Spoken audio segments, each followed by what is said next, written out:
Yo, what's going on, everybody? We are live to thrive for UFC 304, and it's my first look at the card. My name is Liam. I pick fights on the channel each and every week. And on the first look, guys, we start at the top of the card. We look at the main event and we work our way on down. And so we're talking about UFC 304. It's headlined, obviously, by two title fights. We're looking at a true title fight, right? An undisputed UFC title fight going down in the welterweight division. Obviously, you've got the champion, the reigning defending Leon Edwards, Rocky. He cashed in a big ticket for us as a plus 300 underdog against Kamaru Usman, and he's been holding down this division ever since. Just beat Colby Covington last time out as a favorite in Las Vegas to retain his title. Now he takes it back to home soil. He's going to Manchester and he's trying to put it down once again for the English faithful. On the other side, though, you've got a very worthy challenger. It's Belal. Remember the name Muhammad. He's on a lengthy win streak. He went, and fought Leon Edwards before. We got no resolution, right? This is a business that's built on conflict and conflict resolution. Unfortunately, when you get a no contest, a no result, you don't get that solution that you came for. You don't get that resolution that you were looking for as a fight fan. And so we're going to get that on Saturday night. It's going down in England, but Belal Muhammad's very confident. He's excited about the opportunity and he knows he's probably only getting one. So it's all chips in for Belal Muhammad right now. And I think that this should be a fun and exciting fight card to talk about. So after, we get into the main event, we're going to work our way on down the card, guys. We'll talk about each and every bout. I just want to let you guys know, if you're new to the first look, my hair is doing crazy things today, so apologies there. Otherwise, we're looking at a card and I don't have my fully fledged opinions yet, right? So if you're looking for somebody to say, this is the lock, I'm 100% confident this is going to happen, wrong show, just click out right now. What we're going to do, we're going to discuss every fight on the card. We're going to talk about some betting odds as well. We're going to give a look at each fight, and then we're going to come back to you guys with fully fledged opinions later on in the week. I think my guy Rich is out this week, unfortunately, not able to make it. So we're going to have another great special guest for you guys, and stay tuned for that on Bets and Banter later this week. But without further ado, let's get into this main event of the evening, guys. And we'll start with the champion. Like I said, I've only gone into battle one time on a Leon Edwards fight, and I feel like I picked the right time, the right opportunity. I had faded Kamaru Usman, I think, with Gilbert Burns, the fight prior. And you look at a guy like Kamaru Usman, he was on the top of his game. He was, considered the best in the world. Everybody was starting to praise him. Oh my God, the number one pound for pound. And he was a very good fighter. But when somebody's 35 years of age, they've already been the champion for a little while. Their knees were messed up before they got the title belt. I was like, man, this is an opportunity for Leon Edwards. And you go back, these are two guys that had fought years prior. Right. And if you watch Leon Edwards against Kamaru Usman, he had success the first time they fought.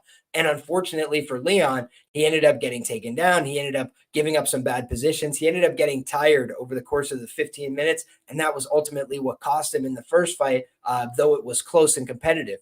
Then you look at the second fight that they had, right? This is the fight I'm talking about where I bet Leon Edwards. He's plus 300 as an underdog. He's being disrespected in the market. The fight goes down in Salt Lake City, Utah. It's at elevation, and Leon Edwards goes out there and wins the first round. I was not surprised. A lot of people were stunned by what was happening. I was not. I said, I think Leon Edwards can win the first round. I think he could take him down. He took him down. He got to mounted positions. I had Leon Edwards inside the distance and by submission. I thought he was going to make it look easy against Usman. And honestly, guys, it was a lot more difficult than I expected, right? What ends up happening? Usman survives the first round, pretty easily, I would say. And then in rounds 2, 3, and 4, it was a tale of two fights. Then you see Leon Edwards being pushed against the fence. You see him getting taken down. You see him getting a little bit fatigued. You see him getting a little bit despondent, a little bit withdrawn. He's kind of, within himself. He's like looking around the arena. He's maybe a little unfocused. And that for me was concerning, right? On fight night, I was like, man, he's throwing this away. I can't believe this. Like, he's not even fighting back right here. Like, he's just letting him take him down. And maybe he had just been gassed out, right? They are at extremely high elevation. He's going against a pace monster like Kamaru Usman, who's known for pushing an insane pace rate. So, hey, you give him the benefit of the doubt there. He comes out in round 5, and he was getting pushed against the fence. He was getting held up a little bit there. He was getting bully balled a little bit. And They call for a separation. He punts him in the head, cashed the ticket, very happy about it. But I will say that even, as a person that cashed in a lot, right, made a great coin on that fight, over 10 units profit on that fight. When I watched it back, I was like, wow, that was a really close one, right? And they were set to rematch again in England, right? So they did the fight, then they had a long break, they did the rematch, and then they did the rematch of the rematch, right? So the trilogy fight. And you see a guy in Leon Edwards go out there in his hometown, his own country, and he's able to defeat Kamaru Usman. And I think that was a great showing. But again, I thought we saw a little bit of regression from Usman there. I didn't even think we saw an Usman that was as good as the Usman that fought him in Salt Lake City. And I think that when you're looking at, how that fight ultimately played out, it played out kind of to my expectations. I didn't end up betting Leon in that fight, as a pre-fight official bet. I think I might have sprinkled something on him right before the fight started. But ultimately, you think of a guy like Leon, and you say to yourself, man, he's been a very surprising champion in some ways, right? He went out there, he not only beat Usman as a dog, he then beat him again as a dog in his home country. And then he comes over to the U.S., right? He fights Colby Covington. And I was not sold on Colby Covington as a title challenger. I've let loose on Twitter, X, whatever you want to call it, a bunch of times to just say this guy has to defend or vacate the spot. He hasn't fought someone in their 20s since Brian Barberena, right? And you look at a guy in Leon Edwards, he went out there and he definitely defeated Colby, right? He definitely won the fight cleanly, clearly. It was not close. It was not competitive. Forget what Colby Covington said after the fight. I thought I won, he's the only one who thought he won. However, you just see that there's been a lot of times, a lot of moments in Leon Edwards fights where he's dropping around, he's getting taken down. He's fighting close. It goes to close on the cards. Nate Diaz, he's having a great fight. All of a sudden in round 5, he gets rocked. So I say all this to say, when you have somebody who's in an elite fight, a title fight like this, you want to start poking holes in, the potential for the narratives that people are going to spin. It's just a lock. This is an easy pick. So what I always do is I just try and break it down as, all right, what are the problems? What are the negatives about a guy who everybody loves in Leon Edwards? Because I've already told you all the positives 2 years ago when everybody told me he sucked before he fought Kamaru Usman, and why is he getting the chance? And this guy's a scrub. He already lost to Usman. He shouldn't fight him again. That's how people felt about Leon Edwards. He was the forgotten man for a long time in the welterweight division. He was supposed to fight Tyron Woodley. Fight gets canceled because of COVID and all these other things. And you just felt for a while like Leon Edwards was never going to get his due. Now he's gotten his due to the point that he's a minus 250 favorite in a title fight, right? It's like now he's got his due. And I always like to be first. I don't like to be last. I don't like to come in when somebody has become a super popular side and get on the side if I can avoid it, right? That's something I try to avoid. And similarly, right, if I was at the point where I was saying, I think this guy's good, and everybody told me I'm an idiot, or I think this guy could win the fight, and everybody says there's no way he could win the fight, then I don't want to be on the side when they all tell me, no, this one he's for sure going to win. It's like, all right, I might just keep my hands clean at that side. Now, if I'm on, the odds screen right now, I'm looking at a plus 210 on Belal Muhammad, looking like the best available price on the comeback for the underdog. You're looking at Leon Edwards anywhere from minus 250 to minus 275, depending on the outfit that you look. So again, he's heavily favored to win this fight. He's a very skilled, talented fighter. What does he do well? We've talked about some of the things that have been vulnerabilities, some of the things that cause me to worry when you're looking at a big favorite price tag. Let's give the man his due, his credit. He's very sharp with his strikes. He can go to the body. He can go to the head. He's got very powerful kicks. He chambers them well. And when you look at a guy like Leon, he doesn't throw a ton in combinations and a lot of work like that. What you see instead is he's moving, creating feints, creating angles, getting people off base, and then punishing them with one powerful shot at a time. And he does a very good job of that. Even in the Belal Muhammad fight that already happened, right? We only got to see about 7 minutes of the fight. It wasn't a full accounting of their skills, certainly. And it was in the apex a little bit different in terms of the footwork, in terms of how much real estate there is to operate inside the octagon.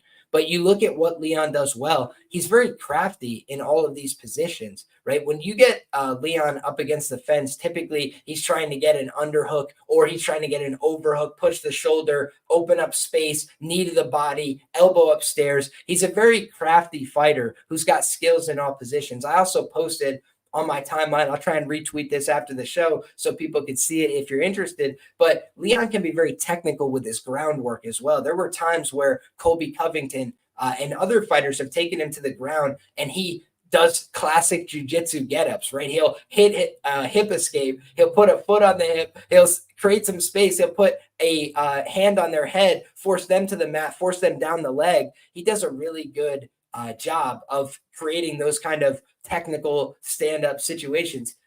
However, I think the danger for a guy like Leon in this fight is, number one, complacency. He's in a great spot right now. A lot of people are giving him his flowers, and he has the result to fall back on where, hey, I know I could hurt this guy. I went out there, I rocked him with a head kick. I can land big shots on this guy. I could finish him.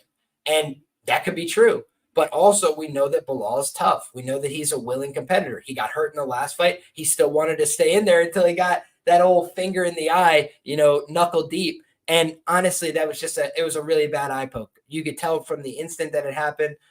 You could tell on film. It was gross. And when you just look back at that fight, you come away thinking, man, Leon looked fine. He looked great, right? He was doing well. He was landing big shots. And my guy VB, I was on his show yesterday, so shout out to VB, very sharp guy. He was mentioning he just didn't see it from Belal in terms of the takedowns. He didn't see him getting them. He didn't see anything that pointed to Belal, necessarily winning the fight, whereas he would have wanted to see him win a round. He would have wanted to see him do something like this. So I think of the matchup per se, and I say to myself, okay, you've got a guy in Leon Edwards who could come in with a little bit of false confidence. Hey, I can hurt this guy, so it's going to be an easy fight. It's going to be an easy night at the office. I'm going to put him away early. And if you guys have ever heard Chael Sonnen talks about this, I think it's true to my own life experience. It's not a hard fight that is always difficult. It's the fight that you thought was going to be easy that turns out to be hard, that sometimes can be the hardest fight of all, right? Where you just see, okay, I thought I was going to put this guy away. Now we're in round 3. He's still walking me down. I'm starting to huff and puff a little bit. I wasn't expecting to be pushed at this pace. I thought when I kicked him in the head 2 times, he was going to fall over. So now I'm a little bit nervous. Those are the things that I think are the hesitation points on Leon Edwards. Did he do well in the first fight? Absolutely, right? We can all go back and watch that footage. He was looking great. But the other thing about him is he looked great in the first round against Usman. Then he lost rounds 2 through 4. It's like you want to make sure that you put everything in its proper context. Now, on the Belal Muhammad side, let's talk about Belal Muhammad, the challenger, guys. Because aside from that, no contest with Leon Edwards, this guy has been on a very lengthy winning streak, 9 wins in a row in the UFC, very polished, right? If you look at his losses as well, Alan Jouban, he fought when he first got to the UFC back in 2016. Alan Jouban had more professional fights than him at the time, and Alan has since retired. He was a talented guy. He was a tough opponent, especially coming in on short notice. Then you look at, he beats Augusto Montano. That's hilarious. I can't believe it. I remember that fight even back then. Augusto Montano had a heck of a head of hair. Then you look at the Vicente Luque fight. He got knocked out, right? And when you look at a guy like Belal, if he's not able to take a great shot, that's going to kill his career, basically, because he needs to fight for 15 minutes more often than not. He's gone out there, he's gotten a handful of finishes. But when you look at Belal's style, he needs to be able to push for the entire duration. He needs to be able to make people tired. He needs to be able to continue to work. And that's always kind of been his MO. He's a decision fighter that also can outwork people, out-hustle people, and, put them in bad positions. When you look at how he's reacted to that, right? He starts in his UFC career 1-2, guys. He then rattles off wins against Randy Brown, Jordan Meehan, Tim Means, and Chance Rencounter, who at the time, guys, people were hyped on Chance. Then you look at the Jeff Neal fight. Tough go at it, right? Jeff Neal used to be a different guy. Before Jeff Neal got sick, guys, he had a couple life-altering sicknesses, illnesses, things that kept him out of the octagon.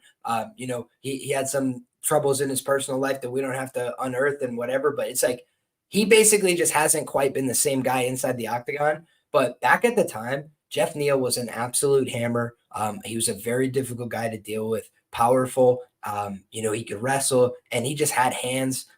He was fighting out of a southpaw stance, I believe, as well. He just gave Belal a lot of problems. But what I think you saw from Belal is that he's a very good adapter over time. He's a guy that when you look at how he was, given certain attributes, whatever, right? He's not the most powerful guy, in terms of his punching. He's not a guy that you look at and just say, like, wow, best physique in the welterweight division, Belal Muhammad. Like these kind of things you wouldn't necessarily associate with it. Maybe he doesn't have the best frame for the division, but he's got a work ethic. He's got a lot of heart. He's got a strong will to win, a strong desire. And what he does have, he tries to maximize in terms of thoughtfulness, game planning, putting himself in a position to succeed. That, I think, is what you see from Belal Muhammad that has made him a special fighter. When you look at the Curtis Millender fight, that's an easy fight for him in a lot of ways. Free takedowns there. He goes out there. He submits Takashi Sato, one of his UFC finishes. He beats local, guy Lyman Good. Shout out to Lyman Good. We wish him all the best. It's a local guy. He trains around here. Diego Lima. That fight is going to be brought up a lot this week because in that fight, Belal, in my humble opinion, guys, was kind of like, I need to sell out and finish this guy. I need to do something to make people respect me in my career. And honestly, he was starting to get checked with leg kicks over and over because Belal doesn't have that much power in his hands. And he was trying to really go after, his opponent with the hands. And he was just opening himself up to some leg kick counters, willing to take them to give the shots upstairs, and he just couldn't put him away. So then when you think about, all right, how did he move on from there? He goes on to the Leon Edwards fight, guys, and that is where he gets eye poked in the second round. The fight is called off. It was one of the worst, eye poke reactions you've ever seen in the UFC. It was sad. And at the time, guys, I will share with you, I went back and looked. I had picked Leon Edwards to win the fight via TKO in the fourth round. I've been doing this stuff for a long time in terms of giving my predictions, writing out my analysis, putting this stuff on video. And so that was at the time how I thought it was going to go down. And the one thing I want to say is in the intervening time, you look at how they've both fought. Obviously, Leon Edwards went on to win the title, gets a ton of respect for it, as he should. And I bet on him along the way, right? I've always had respect for Leon Edwards. I thought he was going to beat Belal Muhammad. I thought he was going to beat a lot of these other guys, including Usman, and I picked him outright in my article as well. Then you look at Belal Muhammad on the other hand, and I bet Demian Maia as an underdog. Maybe that was a huge mistake by me. Damian's an old guy, but I was just thinking to myself, I was like, Belal Muhammad, I don't think he's going to knock him out. I think he needs to rely on his wrestling and grappling typically. I was like, he could outpoint him potentially, but I just think that Demian Maia could make this interesting. And Belal Muhammad shut his game down. It was very technical. It was very smart. He never engaged in a position where he shouldn't. He didn't give Demian Maia a chance. So you can give him credit or not give him credit. I think it's fair play either way. But I at least can say, guys, I was fooled. I thought that Demian Maia could go out there and make it a tough fight. Then you go look at Stephen Wonderboy Thompson. I don't remember who I picked for that fight, but I believe Wonderboy was minus 225, guys. People have been sleeping on Belal Muhammad for a long time. That's the reason why he's rattled off so many wins as an underdog. If you just look at his career, it's kind of remarkable. The Stephen Wonderboy Thompson fight, Belal Muhammad comes in there. He's a plus 175 underdog in the co-main event. He nearly finished him in the first round with strikes. He dominated the fight pretty easily, pretty substantially. Never really gave Wonderboy a chance. Good look there. Where I started to turn on the Belal Muhammad, my understanding a little bit is like the fight against Vicente Luque was so devastating the first time. And you look at how you respond to rematches typically in MMA. It's difficult sometimes when you win, when you lose, to go out there and beat the same guy twice. And I don't think that's really what happened. I think, honestly, Belal changed his game completely. If you look at the first fight that he had with Vicente Luque, Luque was getting his timing. He was using that insane counter hook that he has. He was being brutal with his shots. And you just saw Belal wasn't able to read him properly. He didn't have the right answers. He wasn't giving him enough to think about. But then he starts fighting the next fight out of a different stance, right? He changes his stance. He starts switching stances a little bit more. He starts targeting the calf. He starts fighting a little bit more from the outside. And honestly, he just audited Vicente Luque in a lot of ways over the course of that fight and showed that his game, wasn't really translating when you see a guy like Belal study, game plan, change his approach. On that rematch, it did not seem like Vicente Luque was better than Belal. It seemed like he had just hurt him, beat him up, landed the better shots, and that when both guys had a chance to think about it and do it over again, Belal Muhammad was the guy that had a much better answer. And over 5 rounds, he really did audit him. So I think that when you look at that fight, it told me, man, Belal Muhammad's getting better.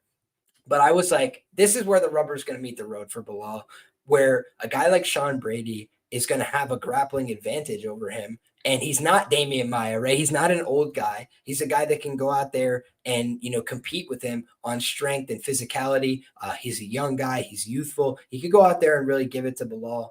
And obviously, these guys are fighting in a place where Belal was a celebrated figure.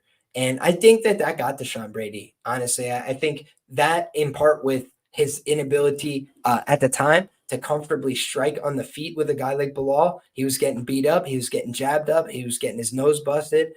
He was getting walked down a little bit. He landed good shots in the first round, and he just didn't have the cardio to sustain it. When he started to get busted up a little bit, it started to get to him. His takedowns were not coming. They were not materializing against Belal Muhammad.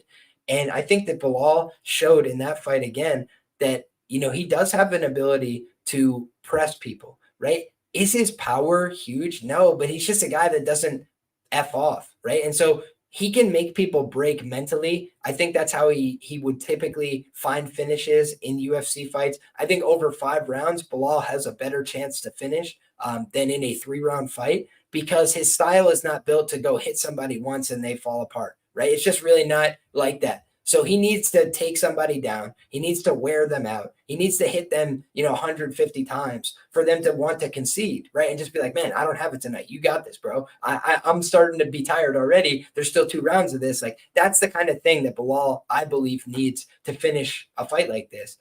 Because skill for skill on the feet, I think Leon hits a little bit harder. I think he's a little more technical. I think he's a better defensive operator. But I do think we've seen Leon in some compromised spots when he starts to get tired, when he starts to get fatigued, when he starts to have a little bit more doubt. And that's when Nate Diaz had his opportunity as well. It was late in the fight when he kept on pushing, when he just said, hey, you beat me up, but I'm not really deterred by that fact. I'm going to keep swinging. And then he hit him with a big shot. So I think that you look at Belal and what he brings to the table. That fight against Sean Brady, he goes out there, he stops him in round 2, fair play to him. He goes out there against Gilbert Burns. This is where it's, hey, this is the title shot on the line. That's a big pressure, that's a big pressure spot. And what happened in that fight? Belal easily won it. He never had it in doubt. And I remember, guys, I was going to bet Belal before the fight. I had told people, and then I got scared because I saw pictures on the ground of his ankle, and it looked swollen. It looked brutal, gross, like somebody had ran it over with a car. Just disgusting ankle from Belal Muhammad, and that was at like weigh-in day, right? All of a sudden, Belal Muhammad rocks up. He defends a takedown. My man blows out his shoulder, Gilbert Burns, going for that takedown. And hey, it's a unlucky draw, right? It's the fighting game. You get hurt sometimes. However, Belal Muhammad's ankle was like destroyed before the fight even started. And everybody just forgot about that because Gilbert got hurt in round 1, For me, I think that you just have to look at how these guys have performed and say to yourself, Belal Muhammad, whether you like him, dislike him, like he has just continued to outperform people's expectations of him in his UFC career. And I'm putting together my research for this week. Let me pull it up right now. I was doing this before the show. Both these guys have profitable trends, highly, highly profitable trends. That's why they're in a title fight, right? No surprises there. But if I pull up my UFC 304 trends, Belal Muhammad is 6-3 as an underdog in the UFC for a 70.7% ROI. Meanwhile, Leon Edwards 10-1 as a favorite for a 41.9% ROI.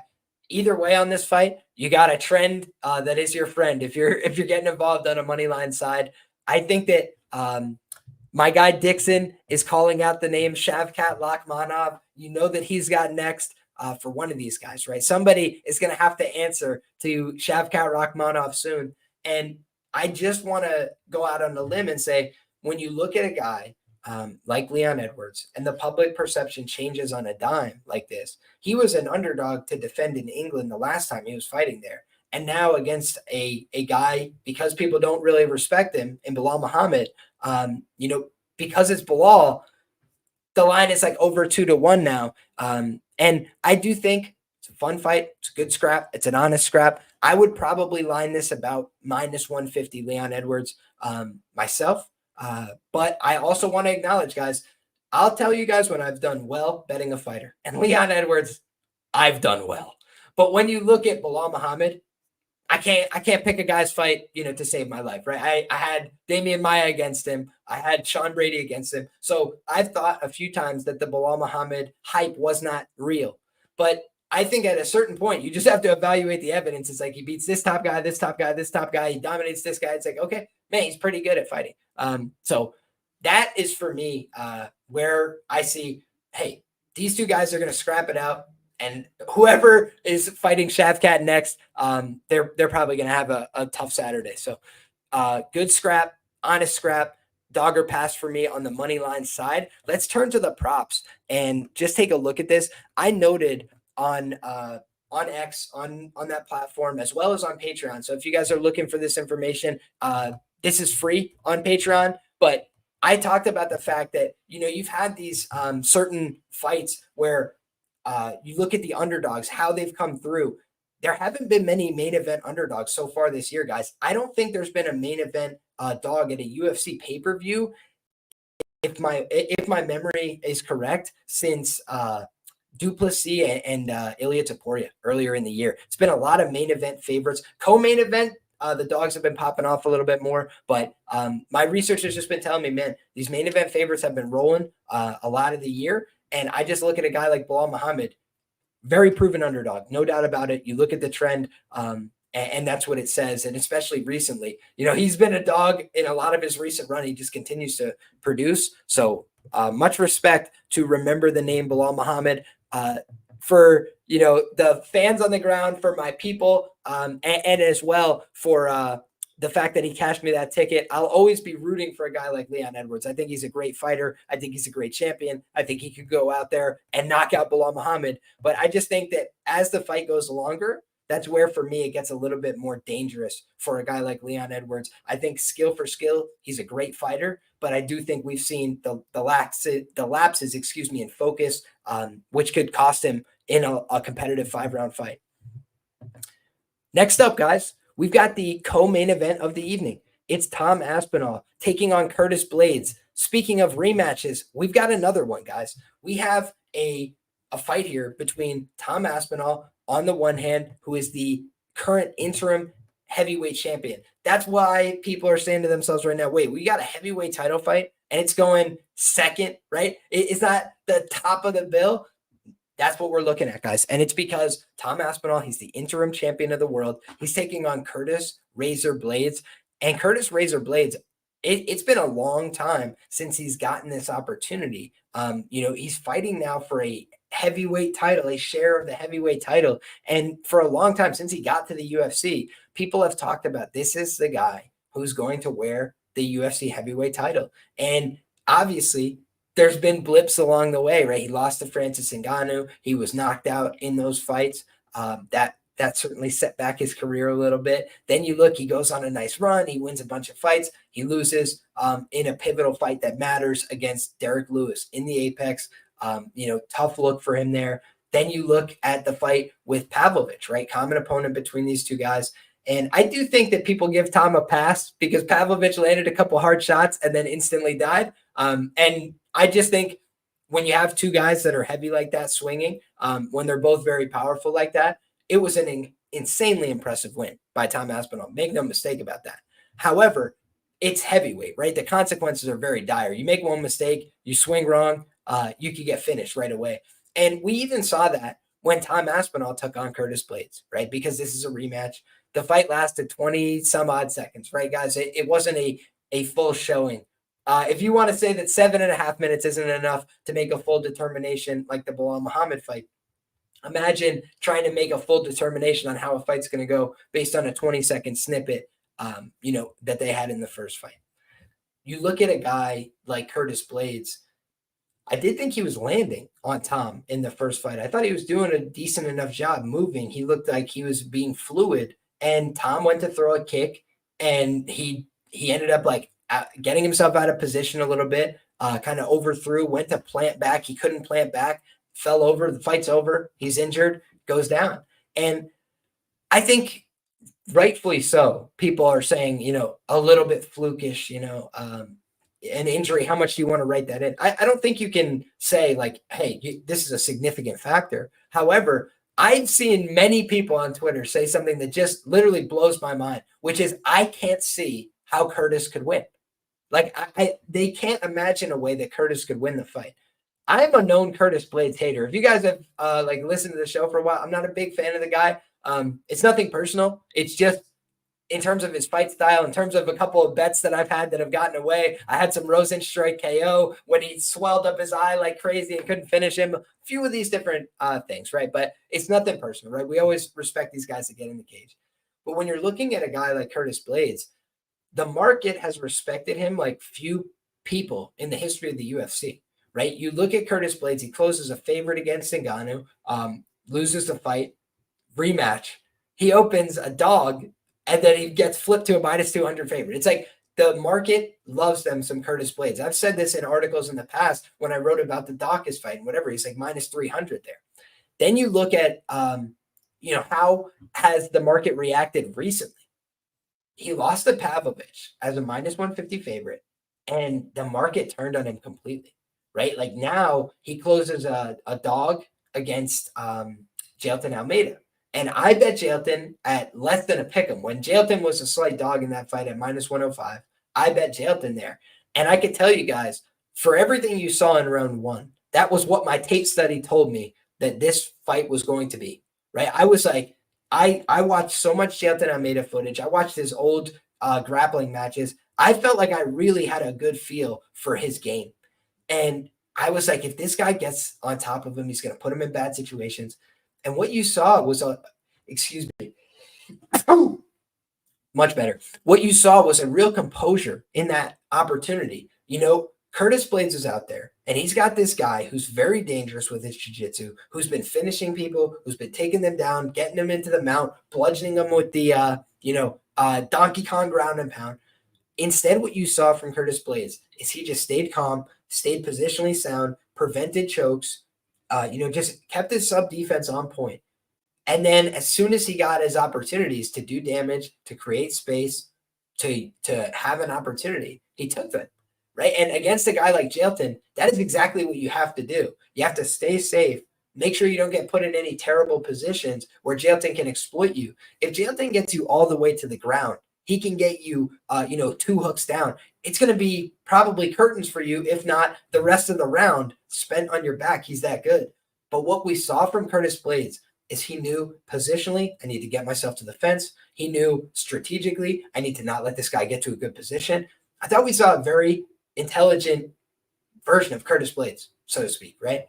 And I've definitely accused him of making boneheaded decisions before, right? I could paint a specific example. When he fought Derek Lewis, he was fighting well on the feet. You guys may not remember this, but he looked decent on the feet. He's landed a couple jabs. He's moving a little bit.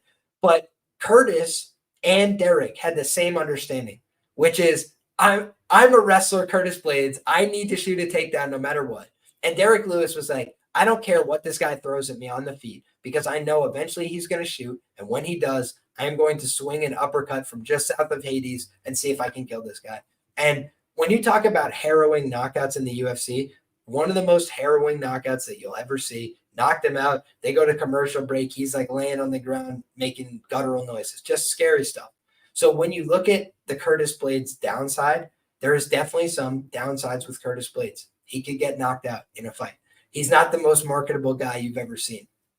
But when you look at what Curtis brings to the table, he's a guy that is very talented at what he does. He could go out there and wrestle. He's not a bad striker. He has power in his hands, just like a lot of other heavyweights. He can swing hard. His defense, not always perfect on the feet. His chin is probably his biggest liability as a heavyweight fighter. But when you look at the number of power punchers he's defeated, he has beaten several of them, right? You look at, I mentioned Jairzinho Rosenstruck. He was like plus 3XX. He got, a big swollen eye, but he kept getting the takedowns that he needed. Against Volkov, when he was in dire straits in terms of cardio in rounds 4 and 5, he kept getting takedowns. He kept finding his way onto the top position. He kept pushing when he was clearly exhausted.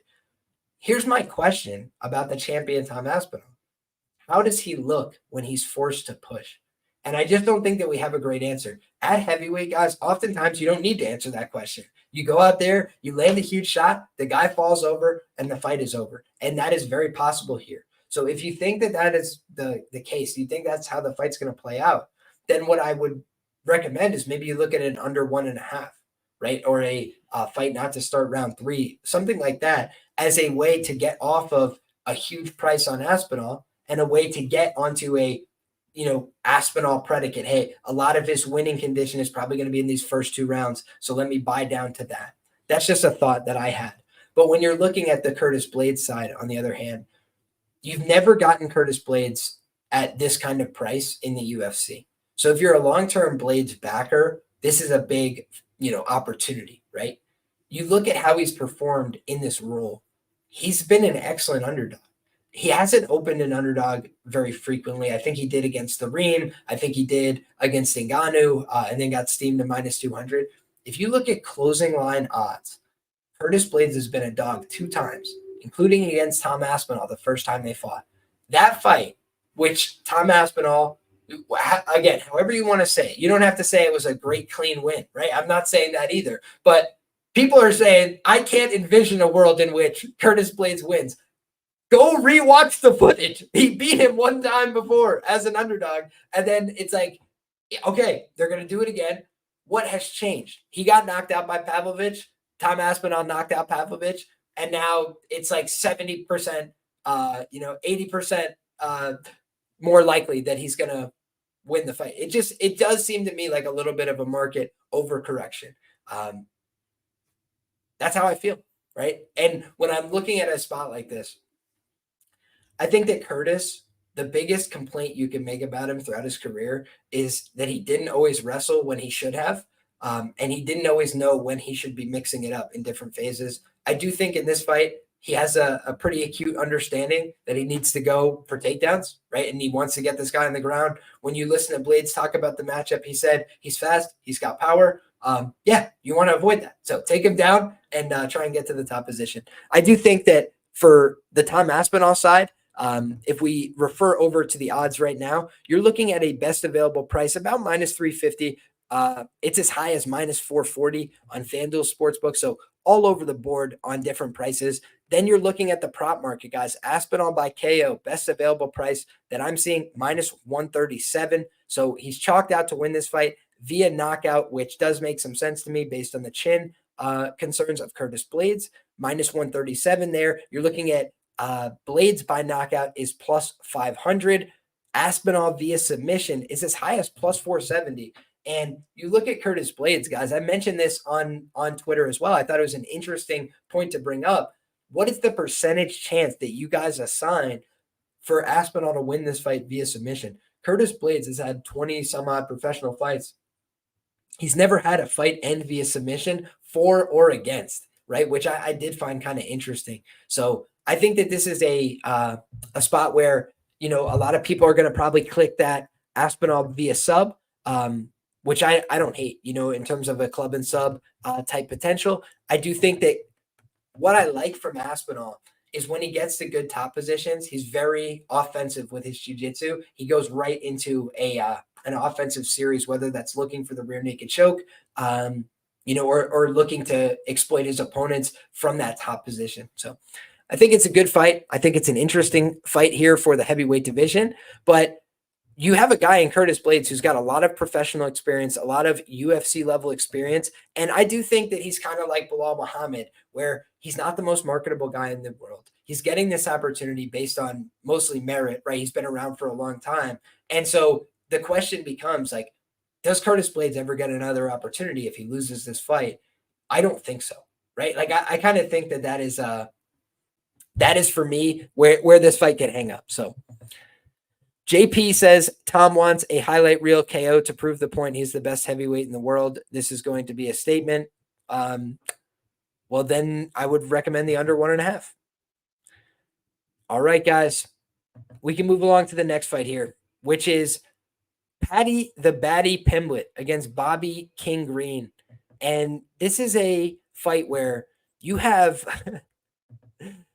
for the first time in the UFC, Paddy the Baddy Pimblett coming in as a betting underdog, guys, taking on Bobby King Green, about as credentialed and as veteran as one could be in this lightweight division. He is just 2 months away from turning 38. If you guys have watched the show for a long time, you know that 38 years of age is typically an age where fighters start to get knocked out at a higher rate of frequency based on the book Fightnomics. So my guy Bobby is right on that precipice. And on top of that, when you're looking at a guy like Bobby, his chin has actually been starting to go a little bit anyway. He's been knocked out 4 times in the UFC, including recently by Jalen Turner and Drew Dober in his 2 most recent losses. 3 most recent losses, if you include Islam Makhachev. That one obviously was different, right? When you look at the Islam Makhachev fight, he was mounting up for ground and pound. He was just dominating positionally from the top, whereas Drew Dober caught him with a big counter, put him down in a fight where Bobby was looking good, right? And I bet Bobby in that fight. I thought Bobby was looking great. I thought he was winning every minute of the fight. Then he got hit with a big shot and he got insta-killed, right? It was a bad spot there against the southpaw, powerful guy in Drew Dober. He's the knockout leader in the 3rd round. Then you look at a guy like Jalen Turner, right? And Jalen Turner, that was one of the most brutal knockouts that you'll see, right? He just is standing above a clearly, rocked, unconscious, whatever you want to say, like a out of it Bobby Green, just punched him side to side, and the referee is uninterested in stopping the fight. You look at that, and then Bobby King Green, whatever. I find it ridiculous, guys. Your parents pick your name for the most part. If you want to change it, God bless. But in any case, when you look, I think of a guy like Bobby King Green, right? I give him both, but I like Bobby Green, and I have since he was Bobby, so I'm keeping Bobby. But when I'm looking at his track record, he just went out there and beat Jim Miller, and I like Jim Miller. I respect Jim Miller. He's a great fighter, but Jim Miller is another guy who's up there in age. He's a little bit post-prime. They fought at UFC 300. He went out there, he gave him the whooping, but ultimately, does that tell me that Bobby Green is positioned to go out there and beat these young guys, these hungry guys on the come up? And you can say what you want about Paddy, but he does still fit that bill in my regards, right? He came on the scene when he was very young, in his early 20s. And now, he's rounding out into an age where it's time for him to really take a step forward, right? If he's going to be something in this division. Grant Dawson, he did set back that prospect. That was back in October of 2023. However, Grant Dawson just ran into a big punch there. It did seem to me like a really bad showing from Dawson more than anything else. He didn't even get to a takedown. He didn't attempt anything there. He just got schmicked. Then you look at the fight with Tony Ferguson, and honestly, that was competitive on the minutes. That was what I was really not feeling great about, right? It's like he was having pretty competitive minutes in that fight with Tony until late in the fight. Tony started to, make some bad decisions and try and get desperate in the grappling. And that ultimately led to his demise there.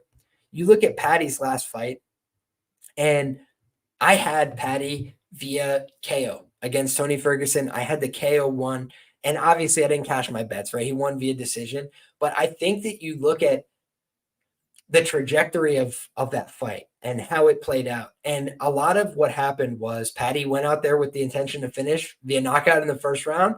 he threw a lot of heavy shots. He thought he had the stoppage. He didn't get the stoppage. And ultimately, he was out there as kind of a spent force in the later rounds.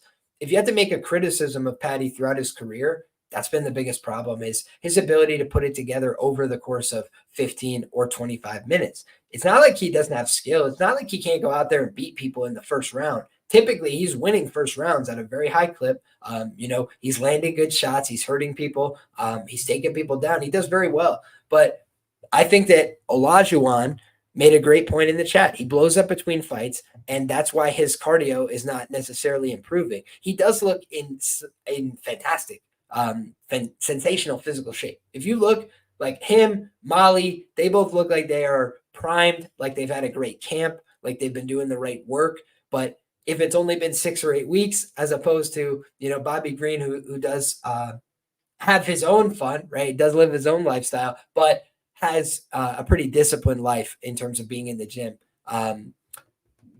No one ever said that Blaydes is a lock or it's certainly, I didn't say that, brother. There are no locks in life. There are no locks in life.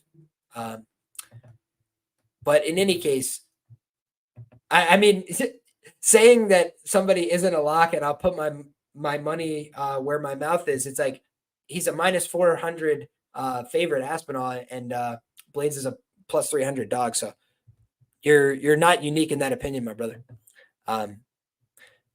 Okay, but in any case, we're talking about Paddy and Bobby. So you're looking at a fight now where there is no plus money left on the board, right? The plus money has evaporated here. And I think if anything, you can get an even money. You can get a plus 100. I'm thinking to myself, okay, if you're getting plus money on Paddy Pimblett, maybe that's the side. And the reason I feel that way is because we look at the examples, and Bobby is having a perfect fight against Drew Dober. He gets hit one time, he falls over. That's not a great look. It's not to say that Drew doesn't have power. It's not to say that Drew shouldn't be respected. All those things are true. But Drew's been on hard times lately. And the fact that he was able to go out there, button him one time and put him out, especially when he's approaching 38, you know that Paddy has some power in his hands, right? He's gone out there and put people down with his hands before. He's hurt people on the feet, and he's landed big shots. Last fight didn't work out, but he put him down with the hands in the first round as well. So I think that is a potential path here for Paddy. He could go land big shots, put him down. He could also go potentially take the back, put him in a bad situation. Now, in a fight that gets extended, the thing that's interesting here is Bobby Green has had times in his career where he has, dominated fights. I think the Nasrat Haqparast fight is an example. I bet him there, and he just went out there and smoked him with the hands, touch all night, boxing, just using his distance. And Nasrat Haqparast, boxing is his thing, right? He likes to go out there and box in terms of his primary skill set, and he just outboxed him all night, danced around him. And I thought it was really impressive. When I'm looking at how I expect a fight like this to go, I'm saying to myself, okay, the downside risk of a guy like Bobby Green is sometimes even in the prime of his career, he would just be out there, make a guy miss, and then, dust it off his shoulder and let him know and salute to the guy and all these different things that he did. And he does like these emotes. He has all these different little like gimmicks that he does, but sometimes he just doesn't put his foot on the gas and say like, I'm going to win this round no matter what. I'm going to come walk forward and put hands on this guy. And so Bobby is a little bit inconsistent. He can be very talented. He can throw a lot of strikes sometimes, but there's just times where Bobby fights some very close competitive decisions. It doesn't always put a stamp on it. And if that's the case, you've got a guy in Paddy Pimblett who's been a known career, lucky decision guy, right? If it's a close decision, it's coming up Paddy's way more often than not. And I do think, for me, if I can get confirmation that Paddy re-signs with the UFC sometime this week, I would be very happy about playing Paddy at these close odds.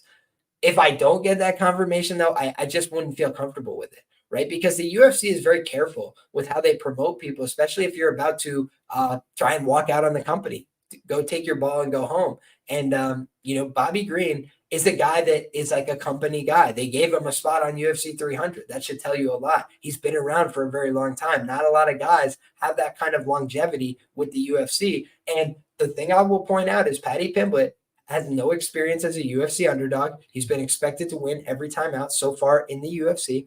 And the last time he was an underdog was against Soren Bach, and he lost that fight. It was pre-UFC. It was back in Cage Warriors, and he lost that fight. It was a close line. It was a close fight. He almost submitted him in the first round. But Paddy is a guy that goes out there, balls to the wall early. It's what makes him special. It's what makes him fun. It's what makes people like him. But there's also been times when that's come back to bite him in the ass. When you come out to finish a fight, Mike Tyson used to say you could go for the knockout, you could go to win by decision, right? It's like you could either go out there and spend everything you have trying to put this guy away, and then maybe you're left out there for 6 rounds with nothing left. I'm talking about boxing. I'm making a stretched analogy at this point. But when you're just looking at the fight, Paddy goes out there with a piss and vinegar. He goes out there, he fights emotionally. He goes out there and swings, chin up, just hands flying, right? Go grab a hold of him, try and choke him. When you do all that stuff, if you do not get it, if you do not finish, it's very hard to keep up that pace. And we know that Bobby Green, for all the things I've said about, hey, maybe he's not always consistent with his decision optics, with his game planning, with having a great fight IQ to say, hey, I shouldn't wrestle with this guy, or I should just throw more punches as opposed to doing my dances and emotes and mouthing off and jawing to the guy and all these things. So I think of a fight where, wow, Dixon says Paddy's going to come out disinterested like Ali Aquinta and get wrecked. I mean, Ali Aquinta literally retired, brother, before as soon as that fight happened. So it's an interesting one. But yeah, our guy JP says Makv is in the same spot. His contract is up after this weekend, and he's been pretty vocal about it. That's what's interesting, right? When you look at these guys, you have to evaluate, how do I want to play this? The UFC is not foolish, right? They're not in the business of setting guys up to succeed as they go into contract negotiations, but a fight's a fight, right? And these guys understand, hey, it's big for my career if I can go out there and get this win, if I can fight out my contract, then I have a lot of leverage. I have a lot of momentum. I can say to them, hey, pay me more money. I'm coming off a big win. You owe me this. But it's a risk, right? The risk curve, you're out there. It's like betting underdogs, right? It pays off big, right? The ROI is huge, but there are times it's going to fall flat on its face and not work out, and you get beat. Then they don't offer to re-sign you, and kick the curb, you're on your way. So for me, I feel like this is a very high pressure spot for Paddy, and I can't justify laying any chalk on Paddy against Bobby Green, right? He opened as a big underdog. You've just missed the boat at that point, but I do think I'll be interested to see where the props open up. I was on the KO for Paddy last time, and the KO won, and it didn't hit. So, by martingale strategy, I got to keep going until it hits again at some point in his career, whether that's in the UFC or in YouTube boxing. So we'll see how I end up getting on that fight, but no bets for me as of now. Looking at Tapology, guys, very close in terms of the predictions from the community. 47% Pimblett, 53% Green. So people are expecting Bobby King Green to spoil the party of the baddie in England. Let's see how it goes. Yeah, I did see this, and I don't pay that any mind. Because the one thing I will say is I've learned over time that there's a lot of noise during UFC pay-per-view fight weeks. So I try and make my opinions before the week starts, and then refine them with tape, with research, with evidence over the course of the week. But I really try not to let anything I hear during fight week throw me, because I've let it happen so many times, and it pisses me off, right? Gene Silva comes in, he misses weight, and it changed my read completely against Charles Jourdain. Then he goes out there and fucking mops the guy, and I'm like, man, I should have bet that guy. He was a great underdog, and I said so. So when I look at these fights, that's something I'm trying to be cognizant of, is turning down the noise from others as well as from the UFC, and just trying to focus on my own reads on the fights. Because then if I get it wrong, I can look myself in the mirror and say, hey, I got it wrong. But I don't want to be sitting there saying to myself, man, I had it right, and I let these jackasses talk me into the wrong thing. So that's what I always want, is to just stay true to myself, stay true to my gut. And I think that's what we've done. So let's go. Next up, guys, we got Christian Leroy Duncan taking on Gregory Rodriguez. Every time I say Christian Leroy Duncan, I want to say Leroy Jenkins, which is a deep cut. But in any case, guys, this is a fun fight. It's going down in the middleweight division, 185 pounds. And you got two guys that are a little bit at different places in their career, because Gregory Rodriguez is 6-2 in the promotion. He's 32 years of age. He kind of needs that defining win to get his ball rolling in terms of ranked matchups, in terms of getting where he wants to go in the division. One thing I noticed, though, right off the bat, I'll give you guys something just that stood out to me as a trend. RoboCop has never won 3 fights in a row in the UFC before. Interesting, right? He's a guy that kind of plays with fire. He won 2 fights, lost a fight, won 2 fights, lost a fight, won 2 fights. And here we are. That's why he's gotten to this 6-2 record within the UFC. And I look at a guy like RoboCop as a guy with a lot of power in his hands, as a guy with a decently well-rounded skill set, because he can go out there, fight a little bit in the clinch. He could take somebody down. He could box and kickbox a little bit at distance. The thing that bothers me about RoboCop is he does have some skills on the ground. He can be powerful. He can be strong. He can take people down. He can mount. He can go for elbows. He can land big shots. But the thing that scares me is when you look at a guy like RoboCop, he's there to be hit. He takes a lot of shots cleanly to the chin. He's been hurt, rocked, wobbled in a number of his fights, even a lot of the fights that he won. Jin Young Park was able to hurt him very badly on the feet. He was able to then land a big right hand, put him down, rock him, wobble him, get to the positions he needed to. Against Chidi and Njokuani, my man had a hole in his head, looked like he'd been shot, and he was able to continue to fight, continue to find a way to win. The guy has an ability to push to a second gear. He looks like he is very well muscled. He's having his asparagus with Molly and Patty, right? Everybody's having asparagus and going to bed early, and everybody's playing by the rules, right? But you look at RoboCop, and the guy is built like a house. He's got a huge back. He's big. He's strong. The thing is, though, he's a little bit stiff and slow, right? Like he's just a little bit like clunky and upright and like there to be hit. So I think of a guy like CLD as being fast, as being pretty accurate with his strikes. He can be a sharpshooter. He can land big shots at times. The thing I will say that I don't like about him is I think he takes some unnecessary risks. He's like a creative fighter. He likes to go out there and be flowing and loose and like moving around. And the thing that I don't like is he starts to use these spins. He starts to, the spinning is fine, right? There's some guys that integrate spins and it looks fine, but he spins halfway and like shows his ass. I truly don't know another way to say that. He's like showing his ass to the guys that he's fighting, like Petrosian. And I was like, bro, what are you doing? Like, number one, you're inviting takedowns. Number two, if I'm a judge and you show your ass one time in the round, I'm probably just scoring it against you on the fact that I'm like, what is this guy doing? You saw him just like running out of ideas. I feel like he's out there like spinning halfway and like just not sure what to throw. And Petrosian's like, I'm just going to keep throwing combinations, basic 1-2, go to the body with a punch, maybe throw a leg kick, throw a second leg kick. Like, it wasn't a great sophisticated game plan. And both these guys have fought Petrosian. Both of them fought to decisions. I thought RoboCop did a little bit better because he mixed in his own takedowns. He landed his own shots. A lot of what was landed by Petrosian against RoboCop was those low kicks. But I just think that when you have CLD in his place, he's going to be going for head strikes. He's going to be going to, land up top. He's going to try and mix in some body work. He might throw a few leg kicks as well. But he did get hurt against Petrosian. It's hard to ignore that as well. Like, Petrosian can hurt people. He can finish. And he did a great job recovering, reacting, wrestling off of it. He turned, circled him to the fence. But he got busted up a little bit in that fight. In round 2, he was getting backed up. He was getting hit with some body kicks. He was getting sent back to the fence. And as soon as he got hit upstairs with a right hand, he reacted very poorly. And again, needed to wrestle and grapple to get himself out of that.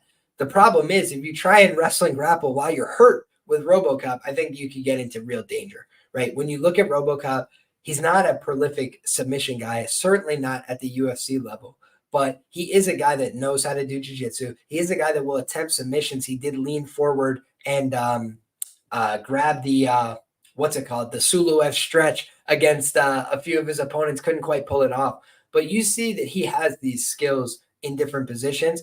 And when you look back at his losses, I mean, the one that ages really poorly for RoboCop is the loss to Jordan Williams, where he got knocked out in the first round. But the split decision to Petrosian, a lot of people thought he got hard done in that fight, and it could have went his way. And the Bruno Ferreira fight, Bruno Ferreira is a pretty heavy-hitting guy. He's got a great skill set of his own, judo player, an ability to get to the top position. He's won 2 fights in a row via knockout in the first round, and he knocked out RoboCop in the first round. So I don't think that you want to hold that one against him too much. The thing that I do want to hold against RoboCop is his wins are aging not very well, right? He beat Brad Tavares, fine win, but we haven't really seen a lot of great work from Brad recently. Dennis Tululian, he was able to go out there and finish. Dennis Tululian, sub-UFC level, in my humble opinion. Like I said, lost the Bruno Ferreira fight. Chidi and Njokuani, he had a hole in his head. He barely was able to make it through that fight. Julian Marquez, he was able to defeat. Julian Marquez on a bad run as well, dealing with injury stuff outside the cage. Jin Young Park had him on ice skates. So I think that there's enough reason to be skeptical of G-Rod here. CLD has a chinny build, to be honest. Yeah, I could see that. I kind of like violence a little bit more in this fight than I would like either side, just because I could see both of these guys getting hurt, making a huge mistake, getting finished. So that's kind of the way I see this one going. But CLD at times can be a little bit conservative for an under. So I got to think about that one a little bit more. Interesting fight. And my trends have said that a lot of these fights have been going over and to the decision on pay-per-view main cards. So take that for whatever it's worth. Next up, guys, we've got Arnold Allen taking on Giga Chikadze at 145 pounds. This is going down in the featherweight division, guys. I'm a fan of Arnold Allen. I like him. He seems like a personable guy. Seems like a cool guy. A guy you could easily root for. He just seems like a very down-to-earth individual. Doesn't take himself too seriously, but does take his career seriously. Tries to get in the right, shape, shows up, works hard. The thing that concerns me here is, you got a guy in Arnold Allen. I went back and rewatched his last fight, and I got to just say there was definitely some cause for concern. Movsar Evloev, everybody respects him, right? I think a lot of people really respect Movsar Evloev, and they should. He's a guy that is probably going to fight for the title in the featherweight division shortly. He needs a finish, right? Like, he can't go out there and finish anybody. But I would reckon the closest he came to finishing somebody in recent memory was Arnold Allen. And I don't know that people remember this, guys. Arnold Allen was hurt so badly in round 2 against him. He was bleeding from his eye. He was hurt. He was rocked. He was wobbled.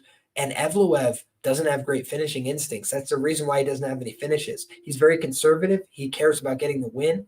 So I think that is what you have to be weary of in terms of Arnold Allen, is he can get hurt. He can take a lot of chances on the feet. And the other thing I'll mention, especially about the Evloev fight that stands out, is Evloev was consistently getting off body kicks against Arnold Allen. And I do think that could be a problem against Giga, who throws very hard and who has a good attempt, from distance. So I'm thinking to myself, okay, Arnold, tough guy. We saw him take an ass whooping from Calvin Kattar and have no quit in him whatsoever. Didn't want to get out of the fight. Had every opportunity to. Nobody would have blamed him. The guy had the cut all through his face. Him and RoboCop competing for who could get a bigger gash across their face. I'm kidding. RoboCop won by a mile. But you look at, Giga, he's tough, man. He's willing to take an ass whooping. He's willing to stay out there and fight. The thing about him is he can get hurt at times. He's a little bit rigid as a kickboxer. Shout out to my guy Pepe, says kind of seems like a close decision between Giga and Allen, in my opinion. I think it could be. I think it could play out a couple of different ways. Number one, the biggest gap I see in terms of skill between these two on paper for me is Allen's grappling. Right? I just think he's a very sound grappler. We saw that against Evloev. When he got taken down, he's instantly rolling to different positions. He's instantly working his way back up to his feet. He's looking for a shallow guillotine or a frame under the chin to create space and separation. I think that we saw a lot of ability from Arnold Allen in the defensive realm there, but we've also seen it in the offensive realm. You go back to the Mads Burnell fight. That's my favorite Arnold Allen fight by far, because you see he's got some dog in him. He's willing to push it in round 3. He's willing to go for these chokes. And it's one of my favorite chokes, right? That ninja type variety, the guillotine chokes. He goes for a lot from the front headlock. And like I said, when you start to lean on him in the clinch, put that neck forward, he will just frame off, reach over the top, and lock it in. So he's very dangerous with that path to victory. On the other side, though, I think that Giga Chikadze is not likely to try and engage him in the grappling. I think Allen would have to initiate in that sense, and I think he can. I think he's capable of doing that. But if I was to be on the Allen side here, instead of getting behind the minus 250, I would probably be looking towards a prop. I would probably be looking towards that submission edge as his biggest edge on paper in the fight. If you want to say the home field advantage, I think he's going to get it on the cards. No problem there. I think that is a reasonable take. In terms of how I view this fight, though, I think of these guys as both, top 10-ish featherweights, right? I would say Allen is a little bit more well-rounded, a little bit more talented. Maybe he could beat more guys overall, but I also think his style incurs some damage and incurs some risk. Against Max Holloway, I thought that was a winnable fight for Allen potentially, because I was like, he's got some wrestling and grappling upside. He's got some power. He's a youthful guy. He could go out there and compete with Max in some of these exchanges, and he fought well, but he ultimately just came up short. Then you look at that fight where he goes out there and against Movsar, he kind of got beat in a bunch of different positions there. He did get beat in the grappling. He did get beat in the wrestling overall. He did a good job of working his way back up and never giving up, but he got put in a lot of these bad spots. And then on the feet, Movsar landed a ton of good offense. Like, he just was having a lot of success finding Allen. And Allen has a stance where he's kind of like leaned over. If you guys are seeing, like, he like leans into his stance and like keeps one hand really low to avoid the wrestling. A lot of what he does is just like very janky looking MMA stuff. It's all very clean. It's from the mind of Firas Zahabi, right? He's a very well-trained fighter as well. But I do just think that some of his habits, his tendencies could get him in some bad situations against Giga, who is going to be trying to just punch and kick very hard through Arnold Allen. And when you get close to Giga, I will give him the credit that he's not as good in the clinch. He's not as good grappling or technically, right? But he does try and like just throw with everything from every position, whether it's the elbow, the knee. We've seen Calvin Kattar, right? Absolutely battered him throughout the entire fight, beat the tar out of him. But they were closer on strikes than you would expect at the end of that fight, because Giga Chikadze just doesn't give up on himself. He keeps trying to throw. Wow, I'm a little bit surprised by that. Dogfather, great shout. Great shout. So, yeah, as far as I'm concerned, this is a fight where either one of these guys could win the fight. And if that's the case, then from a money line standpoint, I think it's probably a dog or pass situation at over 2-1. But I think that the younger guy who's got the crowd behind him and needs a win right now is Arnold Allen. And I do think he could go out there and finish this fight. All right, guys. Good scrap. Next up, we've got the prelim headliner as of right now, and these are all subject to change, but we're going according to Tapology. I appreciate everybody who's rocking with us, guys. We've got, I think, 77 people rocking with us on YouTube, 300 plus people rocking with us over on Twitter. So I appreciate each and every one of you guys. If you're new to the show, go ahead and give me a follow. Go ahead and get subscribed. Drop a like if you're here on the YouTube platform. I appreciate the support. God bless you all. And with that being said, let's talk about these prelims. We've got Nathaniel Wood against Daniel Pineda. We're going to start with the trend. Why? Because the trend is our friend, right? And the trend says, do not bet Nathaniel Wood in this spot. You guys can do whatever you want. You're all grown adults. You can live your own truth. But when I'm looking at a guy who's got an 8-2 record overall as a favorite, that's serviceable, right? That's fine. 15% ROI on the side of our guy Nathaniel Wood here. But when we're looking at Nathaniel Wood, right, we've also seen that he's 6-2 in the UFC in that category. So it's like, oh, in the UFC, he's been running into trouble. Okay. And, he's not turning a great profit as a favorite. So you're looking at a guy in Nathaniel Wood who has dropped the ball a couple times in this spot. And you're looking at a guy in Daniel Pineda who's come up aces in the UFC, right? He's 2-1 as an underdog in the UFC. in his career in the PFL, fighting tough guys, Movla Kabulaya, whoever it is, right? Been a dog many times throughout his career, lengthy pro career. And Daniel the Pit Pineda is 3-3 as a dog for a sensational over 100% return on your investment. So I just look at those trends and I say to myself, okay, obvious for me that I either have to take the dog or just pass. It's no problem if you pass. You look at a prop on the favorite. I think there's many different ways to profit on betting MMA, but the way I approach it is I'm not going to be betting a favorite that hasn't been making money, right? You've had 8 opportunities. You haven't made any money. Okay, put that to the side. 6 opportunities for Daniel Pineda. He's made you money throughout. He's won a bunch of fights he was expected to lose. Okay, so I think that there's a path for Daniel Pineda to win this fight. I'll lay it out for you very simply. Nathaniel Wood, in my humble opinion, is an undersized featherweight. What is my evidence? I bet Muhammad Naimov against him. Muhammad Naimov just got out grappled by Felipe Lima on short notice. And we had Lima by sub there as well. But what you look at is a guy like, hopping on his back, putting him in bad situations, taking him down, picking him up, slamming him to the ground. Nathaniel Wood just didn't have the physicality in all positions to defend, right? He was getting slammed. He was getting out grappled. Late in that fight, Naimov's cardio broke, right? So he was able to come back and look good on the ground late in that fight. Honestly, it could have been a draw. It could have went either way. But when you look at a guy like Nathaniel Wood, he doesn't win by a clear enough margin often enough times for me to justify these huge chalk prices. Charles Jourdain, at the time, people were like, man, what a great win.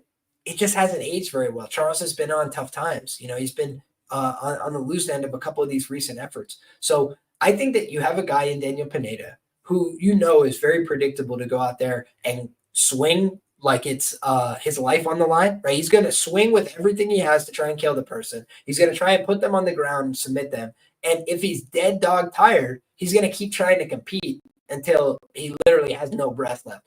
So that's the kind of guy that, as an underdog, I typically like to support if I'm going to get involved with a money line side in this kind of fight. And I do think that underdogs have been underperforming at UFC pay-per-views so far this year. I do think that trend could break at any time, right? Maybe it does. Maybe it's just from now till forever, underdogs just don't win at pay-per-views anymore. And that's very possible. But at least for me, I'm leaving my mind open to the possibility that there could be a number of underdogs that win this week. And I think Daniel Pineda is another one that represents a live underdog. I could see a path to victory. I could see, the vulnerabilities in the trend for his opponent. And I want to say this as well.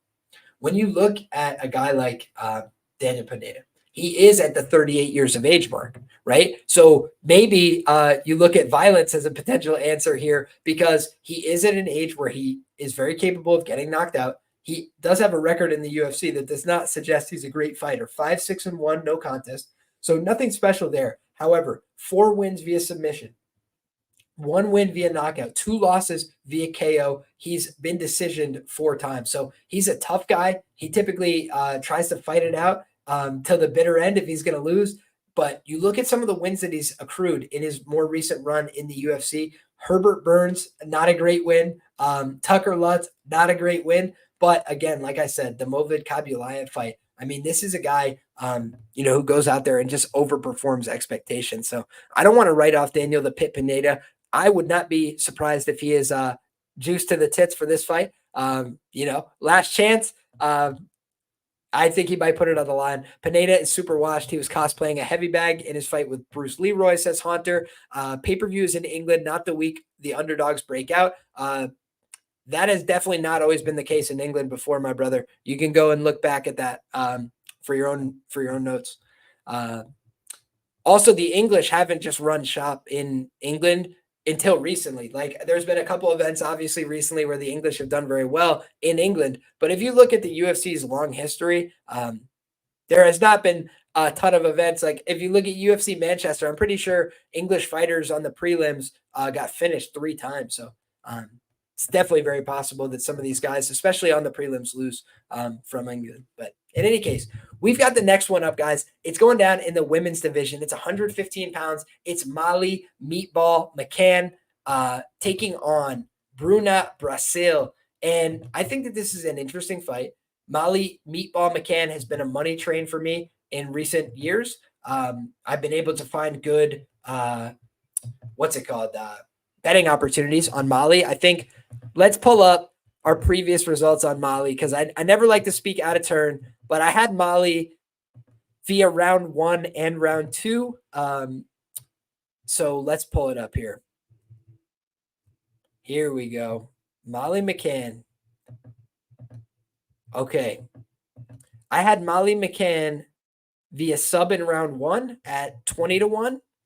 And I had Molly Mccan wins in round 1 at 8-1. So I was very, very excited with Molly Mccan last time out. She did the job according to plan. I had a lot of tape study on that fight, guys, and it was a rematch. Her and Diana Belbita had fought before, and she dominated Diana Belbita physically, but she just wasn't able to put the finishing touches on the fight. And you look at this fight on paper, I believe the UFC set this up because Bruna Brasil is a girl that, has been finished in the UFC, right? And not a lot of women have been finished with strikes in this strawweight division. So I think that they're trying to look for somebody that, can get finished, can make mistakes. And I have not been impressed with Bruna Brasil. The fight against Shauna Bannon, she did not distance herself in that fight. The fight against Loma Lukbunmi, she had a huge size advantage. She was not able to capitalize on that at all. And then the Denise Gomes fight, she got absolutely cracked in that fight. The Marnik Man fight, Marnik Man is just very undersized and really had no business being in there. So for me, I think Hunter hit the nail on the head. Bruna is going to get chinned brutally. I think that is probably going to happen. I also just want to note, Molly Mccan has been improving her grappling and her wrestling and her fundamental core strength in recent years. I do think it's important to note she's lost a few fights on the ground in the UFC, but look at who they were against, right? I don't think people give enough credit to who Molly has fought because a lot of her recent fights have been favorable matchups. She has fought in the UFC Jillian Robertson. She fought in the UFC Talia Santos. She fought in the UFC Erin Blanchfield. Like, these are all top girls, very dangerous opponents. She didn't beat those girls, but she went out there and was willing to accept those fights. So, yeah, when they give her a home match, they want to give her a fight she can win, a fight she can go out there and carry the belt around and do all the celebrations and the dances and all that stuff. So I think that's what they're trying to do here. I think Bruna Brasil is big. Maybe she can go out there and make something crazy happen, but I just don't expect it from her. Yeah, that's the way I see this one going. All right, guys. Next up, we got Calvin Loughran taking on Jake Hadley. If you guys got a coffee, go ahead and take a nice big old swig with me, guys. Shout out to Hunter as well in the chat. Says that Bruna comes from fighting nerds. They come up with really good game plans. That is a great point and something to consider. Liam, would you favor Molly in a straight BJJ match? I'd have to watch more Bruna Brasil footage and get back to you. I can't remember what her grappling game looks like offhand, but I just have a feeling that Molly could out-physical her because I do think she's kind of twig-like. I think that's a good description of her. Okay, let's see here. We've got Calvin Loughran and Jake Hadley, guys. Calvin Loughran is wearing the tricolor from Tyrone, Ireland. Calvin Loughran. And obviously, I'm going to be rooting for the guy, right? Any Irish fighter, I'm rooting for you. I'm hoping to see you succeed as part of the diaspora, right, here in America. And when I'm looking at Calvin Loughran, I do think he's got a very fun style. I think he's got a very fun energy that he brings to the cage. Whether it's the, calling on the boos at the French crowd when he was making his debut. And I don't know that people really gave him enough credit, guys. Calvin Loughran, he did lose the fight, obviously, right? He goes out there and loses to Taylor Lapilus, but he competed hard. He was supposed to fight Yanis Gamori, the guy who got knocked out in one punch by Peyton Talbot. He was going to go out there and in my opinion, he was going to go out there and start that guy. I think he was going to make it look easy against Yanis Gamori. And then what ends up happening? He gets switched. It's Taylor Lapilus instead on short notice. And guys, Taylor Lapilus had 20 professional bouts. He had 8. So he's fighting him on short notice. He's fighting a guy who's very solid. And it was a tough go at it, right? He was a underdog there, plus 145 against Taylor Lapilus, lost a unanimous decision.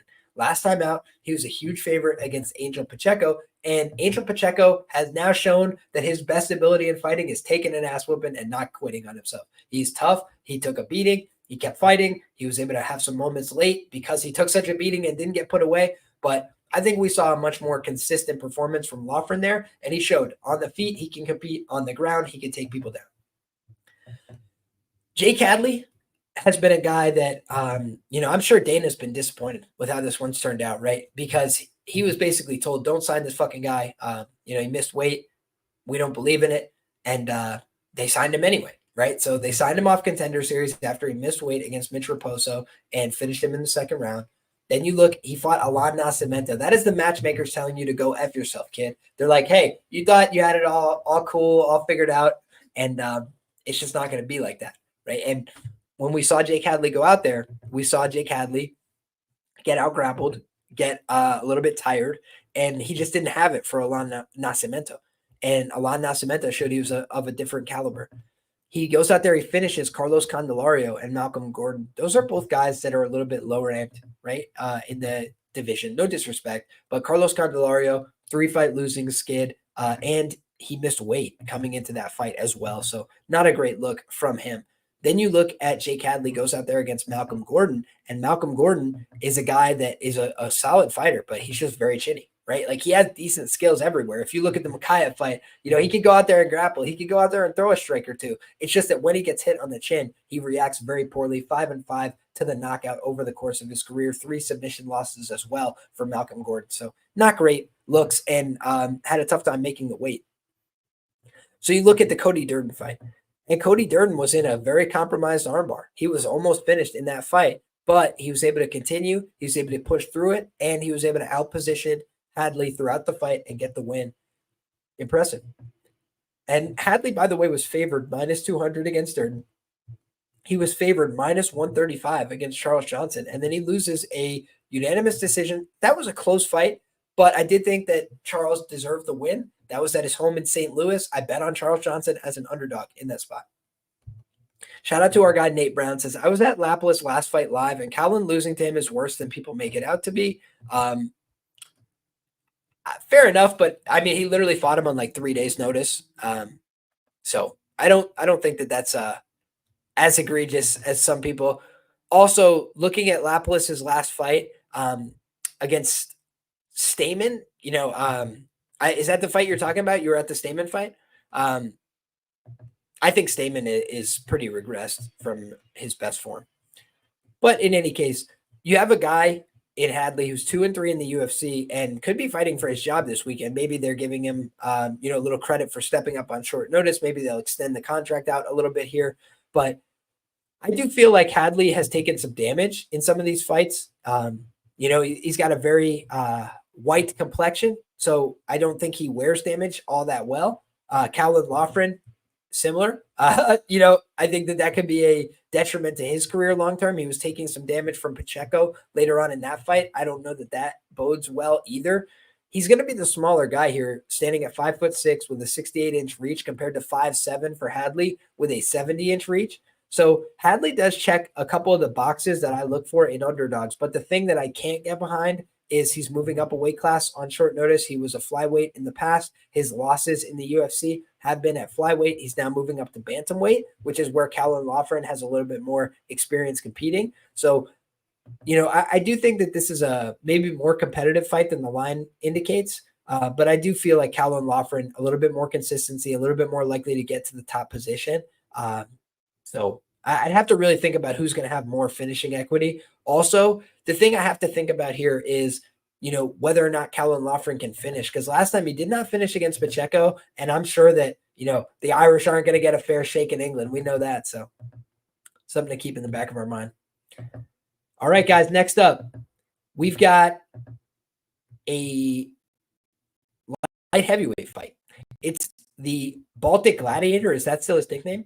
Yes, it is. The Baltic Gladiator, Modestas Bukauskas, taking on Marcin Prachnio. And I think of this fight as pretty low level, with no disrespect to these guys. I think of Marcin Prachnio as a guy who's been fortunate to have such a lengthy UFC career. He's 17-7. He does have some skills in different positions, but Devin Clark, William Knight, Ike Villanueva, those are really not good wins at all for the UFC level. The Khalil Roundtree win is fine, but I think that was mostly Khalil, just getting lulled into a nothing burger of a fight. He has weird side kicks. He fights a very strange style, does Marcin Prachnio. And when I'm thinking about a guy like, Mike Rodriguez puts him out in the first round, Magomed Ankalaev puts him out in the first round, Sam Alvey puts him out in the first round. That's not great looks. Vitor Petrino out-grappling you based on what we just saw against Anthony Smith, not a great look. Felipe Lins going out there and outworking him, beating him to the punch. Not a great look, not a terrible look. Beating William Knight tells me nothing. William Knight didn't come to fight that night. Devin Clark, again, a really low-level guy in the UFC, been around a long time, so shout out to him, but just not very high level, didn't ever distance himself from his opponents. So I think of Marcin Prachnio as a pretty average to below average UFC light heavyweight overall in the grand scheme of things. When I look at the Baltic Gladiator, Modestas Bukauskas, he's coming off a loss to Vitor Petrino where he got chinned with a left hook. Not a great look for him either, right? Obviously, Prachnio just got outworked, out-hustled, taken down, got really tired. Modestas got chinned, and Modestas has been chinned before. He has 4 career losses via knockout. He also got finished with strikes against Khalil Roundtree. He lost to Jimmy Crute, not a great loss. He lost to Michal Oleksiejczuk via decision. A lot of people thought he should have won that one, but he got cut from the UFC. He beat Tyson Pedro and Zach Pauga, 2 wins that have aged like milk. So I really don't know what to make of Modestas at this point in his career. He had catastrophic knee surgery once. He's 3-4 in the UFC. He's heavily, predicted to win this fight on Tapology. In terms of the odds, he's a moderate favorite, minus 150 here. Nothing crazy, about a 60%. Looking at the best available odds screen, see if that's changed at all. So right now, I'm looking at the best available odds on Bukauskas, minus 150. Best available comeback on Prachnio is plus 136 here, guys. And I think of Marcin Prachnio, like I said, as a guy that doesn't really impress me. He's not a guy that I'd be looking to back, but the same is true of Modestas. I don't think you can justify laying a big chalk price with Modestas. He's not great in any one position. I don't know that he can exploit Prachnio on the ground. So I think he's a little bit better physically, but I just don't have a very strong take here. He's 6 years younger. He's going to have a 4-inch reach advantage. So a couple of definite advantages for Bukauskas coming into this one. And I think he's going to end up getting the win there. I think he's a little hungrier, a little bit younger in his career, more room for improvement. And he's got a good attitude. But in any case, next up, guys, we got Oban Elliott taking on Preston Parsons. This one is going down in the welterweight division. I think of Oban Elliott as a guy that is much more marketable than a guy like Preston Parsons, the Welsh gangster. He talks a lot. He's got interviews. He's got a guy, he's basically just a guy that the UFC likes to get behind. He's got a story. He's got something to say. He's got something to talk about. He's interesting. He's fun. Camera likes putting this guy on. Now, when you look at a guy like Preston Parsons, he's the complete opposite. He's just a fighter at his core. And I don't mean to disrespect the man, right? Maybe he's a blast at parties, right? But when you just look at a guy like Preston Parsons, he's 2-2 in the UFC. He beat Matthew Semmelsberger to no fanfare. He beat Evan Elder in a fight where Evan Elder was fighting up a weight class on short notice and honestly just looked like he was way undersized there. It was like Jake Paul, Mike Perry, if y'all know what I'm saying, if y'all want a contemporary reference. So I think of a guy like Preston Parsons as tough, able to get takedowns, solid, but I don't think of him as great, honestly. And you look back at his career, Daniel Rodriguez knocked him out easily in the first round. He was underprepared for that fight. He was underexperienced for that fight, but still, he got cleaned up very easily. He got cleaned up by Mike Perry back in 2015 via knee to the head and punches. So shout out to Mike Perry. I didn't know he was going to make 2 appearances in this breakdown. That's crazy. Then he got submitted by Valdir Arujau in 2017. So his best win, I would say, to this point in his career is either Matthew Semmelsberger or Ignacio Bahamondes back at 155 pounds in 2016. Or Ignacio Bahamondes has gone down to 155, I should say. They fought at 170. But when you look at a guy like Preston Parsons, I think he's competed as low as 155 before. He's got a pretty decent wrestling game. I think he could go out there and get takedowns. I do think people, maybe people get burnt on Oban Elliott, but honestly, like, he's an underdog that makes some sense to me. I think he could lose this fight. I think the way I would play Preston Parsons if I was on that side is I might look at Preston Parsons via knockout. He's never knocked anybody out in his career, but Oban Elliott has been stopped with strikes on the ground multiple times in his career. That's how he tends to lose these fights. If you're seeing consistent top time success from Preston Parsons, Preston late rounds, Preston, via stoppage is kind of the way that I would look to try and get value on that side. But as for the other side here, Oban Elliott, every fight that I watch from Preston Parsons, every time he gets hurt, guys, and he does shoot takedowns when he gets hurt. He does have a pretty decent recoverability, but he gets hurt so frequently that I think there is a chance he gets knocked out here. I think there is a chance that he could just get hurt in every round and lose the fight on optics, even if he gets takedowns. So it's just a weird fight for me, but I think the Welsh Gangster is the click if you're going to have a money line side on this fight, especially at over plus 130. Shout out to our guy Olajuwon, got Oban at plus 130. He said, I definitely looked at it at that price. The price is contracted a little bit. I'm looking right now at the best available price on this market. And it seems to me like Oban Elliott plus 120 is about as good as you're going to do right now. Meanwhile, you're looking at a comeback on Preston Parsons at minus 135. I will just let you guys know, I know some sharp players that are on the Preston Parsons side on the fact that he can go out there, get takedowns, get top time, ride it out. Oban Elliott has not shown great instincts at times on the ground. I think that's fair. But I do think he's gotten a lot better over time. I think he showed against Kape Brito. He's willing to go into that deep water and keep swimming. And, that was what was causing him problems in the past. He would get tired, he would get fatigued, and he would give up in Cage Warriors. And I just don't know that he's going to do that at this stage of the game, especially in front of this home crowd. So give me the Welsh Gangster with some reluctance and some hesitancy, but he's the younger guy, and I just think he's a little bit more devastating on the feet.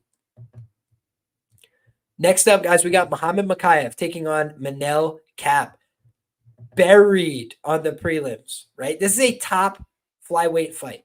If Manel Kape wins this fight, he's fighting for the title in all likelihood. If Muhammad Makv wins this fight, he might be fighting for the title. 11-0, undefeated, one of two undefeated fighters that we're going to discuss on the card, Muhammad Makv and Manel Kape, the star boy. This is a great fight, guys. 30 years old for Manel Kape. He needs to go right now in this flyweight division. Muhammad Makv, one of the youngest up-and-coming prospects in the division. What does Makv do well? He goes out there, he wrestles hard for the full 15 minutes. Against Alex Perez, he did not look like himself, guys. He looked very poor, I thought, in that fight. And I'm a Makv guy. I really like him in terms of what he brings to the table from a skill set perspective. He's young and he knows how to win fights. But I'll tell you guys, that was not a great look against Alex Perez. He's constantly ducking down onto shots with no penetration step, no ability to lift the leg, just, dropping to his knees.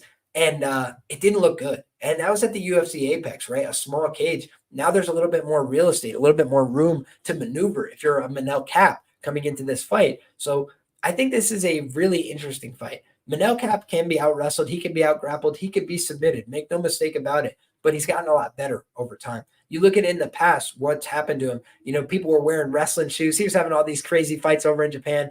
He took some time to get acclimated to the UFC. His first couple fights, he didn't look like himself. He didn't look like he was confident. He didn't look like he was throwing a lot. He's certainly come into his own a little bit over time. The problem is Manel Kape is not very professional. He shows up out of weight. He shows up saying crazy shit that gets him pulled off the air. Like, my man Manel Kape just goes out there and fires off at the hip. But he's a fun guy. He's a dangerous fighter, and he brings a lot of pressure and a lot of power. Right? That is not common in the flyweight division. And I do think that Muhammad Makv, last time he was let off the hook a little bit by Alex Perez. Perez landed some good shots. He landed some damaging stuff. But for the most part, it was a fight that kind of got stalled out. And I think that when you look at this guy, Manel Kape, he's probably unlikely to let this fight stall out for huge portions. I think if he's getting stalled out, that is a Makv win.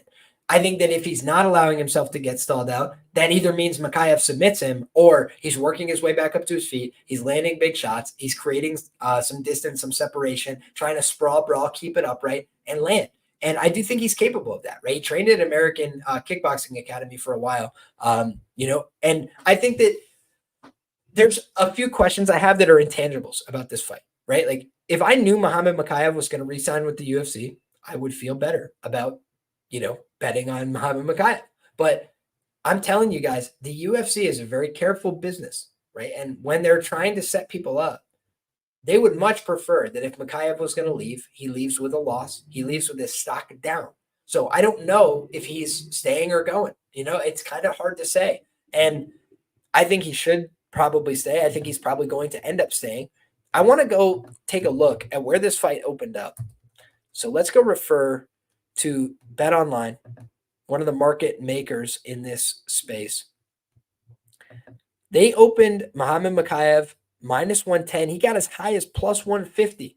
He's all the way down at a minus 150 price tag. So definitely a lot of public steam coming in on the Muhammad Makv side, which makes some sense. He is a local fighter. So I think he's going to get some love from the hometown market.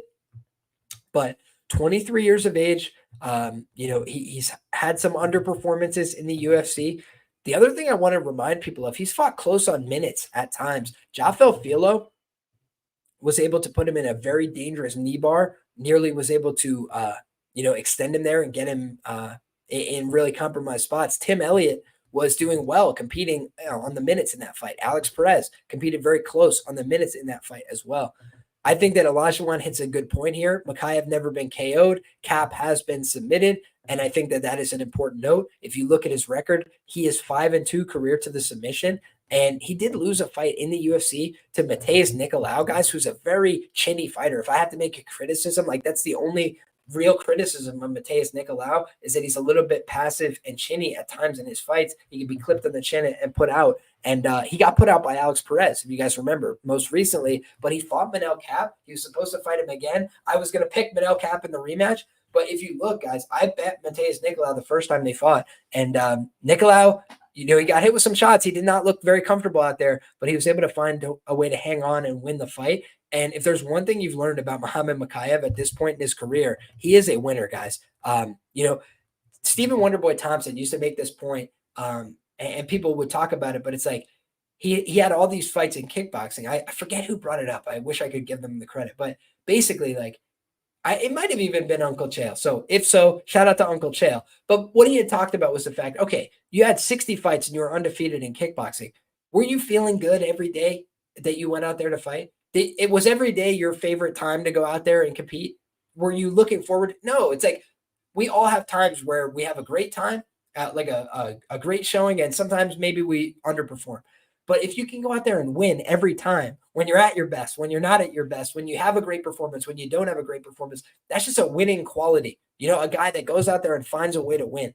And Muhammad Makv's 11-0 as a professional. He's on a 35-fight win streak, guys, between the pros and the amateurs. That's pretty hard to do. When you look at his wins, beat Alex Perez. It was a close fight, but that's an impressive win. A guy who's been around for a long time in the top 15 in the division. He beat Tim Elliott. That was a pretty solid win to come back and finish a guy like that. I do think Tim Elliott can tire out over the course of 15 minutes. Then you look at the Jafel Filo fight. Jafel Filo, I'm telling you guys, he's the roughest passer you guys will see in the UFC. This guy will rip your freaking knee off. And Jafel Filo gave everything to try and pull this kid's knee apart. And most UFC fighters quit. 100%, guys. Hear me now, believe me later. Most UFC fighters quit in that spot when they get knee barred like that. He didn't do it. He's a tough guy. He will not give up on himself easily. And I think that's important to note as well. So overall, I'm just looking at a guy in Makv who's an extreme winner. And, I would not be anxious to fade him, just personally speaking. But the fact that the line is so close almost tells me, the bookmakers are really respecting Manel Kape's chances in this fight. Do you know who Makv's management is? I do not. Pepe, that's a great point. It's a great thing to bring up. And I'll tell you this. I'll try and get to know that before the end of the week. City Travel says Makv should have been minus 200 from the start. Shout out to the sharpest chat in the game, guys, every one of you. I appreciate you guys for being here. Dixon says Makv going to be shooting for his life after Manel rocks him. Who's the hardest hitter Makv has fought so far? The hardest hitter he's fought. Jafel Filo does hit hard. I think he deserves that credit. If you look back at his career, he's got 5 wins via knockout, never been knocked out in his career. Alex Perez also has a few knockouts at the UFC level. I think 3 at the UFC level, 6-2 career to the knockout. So yeah, neither one of those guys are extremely heavy-handed though. I think that's a fair point. Alrighty. Let's move on to the next one, guys. Great fight, great scrap. I'm super excited for that one. I wish the flyweights were getting a bigger billing on the card, but that's the way it is. Kape is Ali Slee's dominance, and he works with a lot of the DAGs, so it's interesting. Yeah, that's an interesting note. I think that maybe Makv doesn't get the same cred because he lives in Manchester, but interesting stuff. If you look at Makv, I think also he's trained with KHK Bahrain, and they've had some mixed results this year, right? Obviously, their guy Ikram Alaskarov fell short. So a couple of different notes coming into this one. Next up, we got Sam Patterson taking on Kiefer Crosby.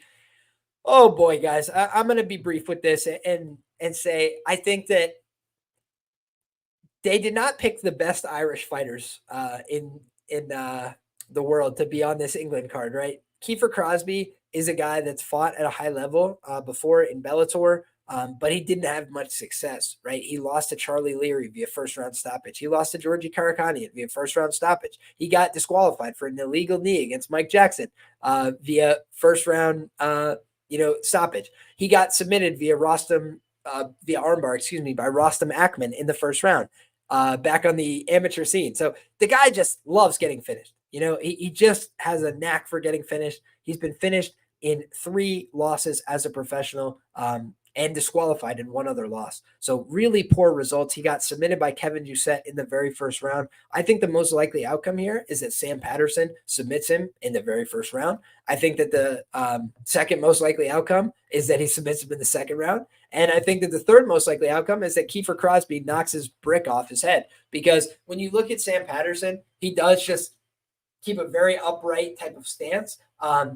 He does good work with his hands. I think he's a better fighter than Kiefer Crosby. He's much more talented, but he throws, his chin like this.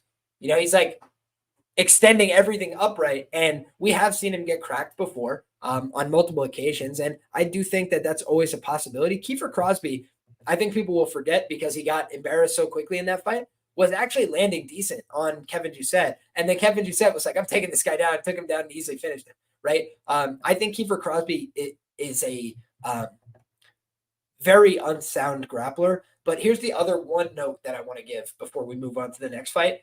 Kiefer Crosby did take that fight, I believe, on somewhat short notice against Kevin Doucette. I'm trying to see if Kevin Doucette had another fight booked for that date. Let me see. I'm not sure.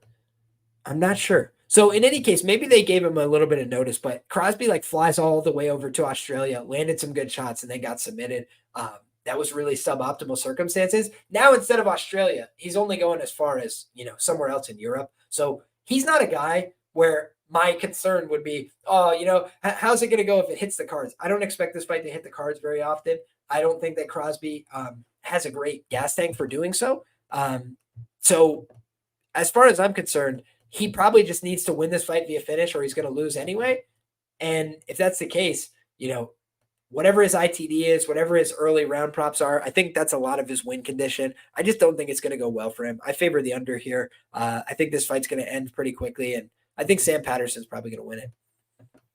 Press the like button, says my guy Alex, and I really appreciate the support. I hope you guys all make the choice to do that, get subscribed to the channel, and show a little love and support. If you guys have questions, comments, or concerns, go ahead and fire those off down in the chat below, and I really appreciate it. Next up, guys, we got Parkin taking on Łukasz Brzeski, and this is a fun fight. I cashed Łukasz Brzeski against Walter Walker. Everybody's telling me Walter Walker's the truth, bro. His wrestling's so good. And I was like, guys, if he doesn't get him down and hold him down for every minute of the fight, he's going to get outlanded on significant strikes. And that was just how I felt about it going in. You had looked at a guy in Łukasz Brzeski who had thrown a lot of strikes in his previous fights, and just things weren't going his way. He landed 58 significant strikes against just 33 for Walter Walker last time out. If y'all remember, guys, Johnny Walker tweeted out my page about the results. I tweeted the statistics from the fight because everybody was asking how did he win? And I was like, this is how he won. And then Johnny Walker, I don't know if it was just a misunderstanding, a language barrier or something, but he was literally like, see, like this guy gets it or something. And I was meanwhile saying why Lucas Brzeski won the fight. It was so hysterical. But in any case, we can move back to the substance of this fight, right? And the substance is Lucas Brzeski went out there and landed 118 significant strikes against Martin Buday and got jobbed out on the cards, man. That was a super close fight. And at best, the split decision going to Buday, that was the best he could have hoped for there. Lucas Brzeski really outworked him overall. Then you look at the Dylan Potter fight. He lands 2 takedowns, had 2 sub attempts, and 80 significant strikes over the course of 15 minutes. Pretty sure he pissed hot after that fight. That's why he had a little bit of a layoff. No problem. Comes back, loses to Carl Williams. Carl Williams took him down 8 times. He got dropped 1 time by Waldo Cortez Acosta and finished in the first round. So I'm saying to myself, man, okay, this guy's not great, but he's not horrible. He's got some ability to win, especially at lower end fights in the division. Meanwhile, you look at a guy like Mick Parkin. I think that he showed good submission instincts against Eduardo Neves on the Contender Series. However, when you look at Eduardo Neves, he's been on hard times. He's only gotten 1 win in his last 3 fights. He's gotten finished twice via strikes once via strikes and once via submission since he fought our guy Mick Parkin. So basically, Mick Parkin got a nice win over Eduardo Neves that hasn't aged all that great. He then goes on to beat Jamal Pogues via close decision, Kyle Machado via close decision, and Muhammad Usman via close decision. And obviously, I think he deserved those wins. Like he went out there, it was workmanlike. But Mick Parkin to me is just like a big, tall glass of milk. He doesn't look like the most exceptional athlete. He doesn't look like a really sound, great fighter. He just has some basic skills that he puts together. And I definitely think he can get hit and hurt. I don't think his defense on the feet is all that special. When you're looking at his stats, so we'll pull up the UFC stats. So far in his UFC sample size, he's defending strikes at a 59% clip. Lucas Brzeski at a 56% clip. The accuracy is also similar. But you look at the striking differential, there's a much more substantial differential for Lucas Brzeski. And I would argue that his overall quality of competition, Walter Walker, Waldo Cortez Acosta, Carl Williams, Martin Buday, and Dylan Potter is on par essentially with Usman, Machado, Pogues, and Neves. I would say maybe it's like 6 of one, half dozen of another, right? It's like nothing really impressive. Glass or bag of milk, says Dixon. I'm not sure. If I mix my analogies there, milk is involved. That's the bottom line. Okay. He's a milky guy. And Lucas Brzeski, I just think he's got a little bit more experience overall as a pro. He's 32 years of age. They got a similar size, a similar build. Everybody's expecting Mick Parkin to run away with this one, but I just think this fight's a little bit closer on the merits. And I was on, Lucas Brzeski last time out. He was a big plus money underdog. And I think he's live to do it once again this weekend. I'm not bullish on it. I'm not super confident, but I do think that he is a live underdog. And, I'm always going to tell you guys when I feel that way. I just think Mick Parkin, he's kind of an average bloke, to quote Luke Rockhold. So nothing wrong with him. I think he's a fine fighter. He goes out there, he works hard, but he's got 9 professional fights. He's never looked that exceptional in the UFC. And, I'm just not sure why he's bricked up as a huge favorite. Now we've got the round out of the card, guys. The first fight of the night. It's Shauna Mama B Bannon taking on Elise Ardeline. And I can just tell you, I bet Shauna Bannon small against Bruna Brazil in her UFC debut, and I was extremely disappointed with what I saw. She seemed very ineffectual. She didn't seem like she could get any respect. She didn't seem like she could bust a grape, like she could hurt somebody or finish them. She has 2 wins via knockout against opponents that, if you look at their current records, they are 1-3 and 3-1. So basically, she beat the opponent that was 3-1, and she never fought again.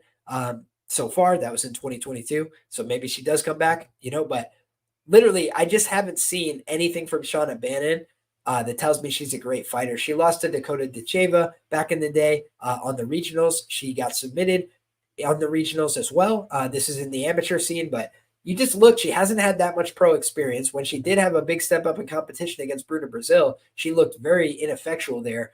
And you look at her opponent here, she's been submitted twice, has Elise Ardeline, but it was by Zhang Wei Li, which I think you throw out of the sample size, and Diana Belbita, who's a UFC fighter, and she submitted her back in 2014. So it's like, okay, fair play. I'll give you the pass there. Young in your career. She lost to Christina Stanciu via split decision in 2015. That's a close enough fight. And if you look at Stanciu's record, 5-3, nothing crazy. So I don't think that Elise Ardeline is like some great fighter or very talented, right? But what you look and see is, okay, she fought Zhangwei Li. Since then, she fought on a couple different shows. She had some exhibition stuff. She got a couple wins via stoppage. Has she blown you away? Has she told you like, oh, this is a great fighter? No, but I don't see Shauna Bannon as a great fighter. So I don't think she's going to cover a big price. And on the other side, it's like, okay, Elise, I don't think is a great fighter.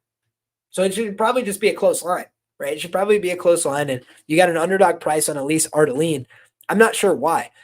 In England, maybe some people will know that Shauna Bannon trains with Patty and Molly sometimes, and she gets cross work with them. Maybe, but if they don't know that, they're probably not going to be cheering for the Irish.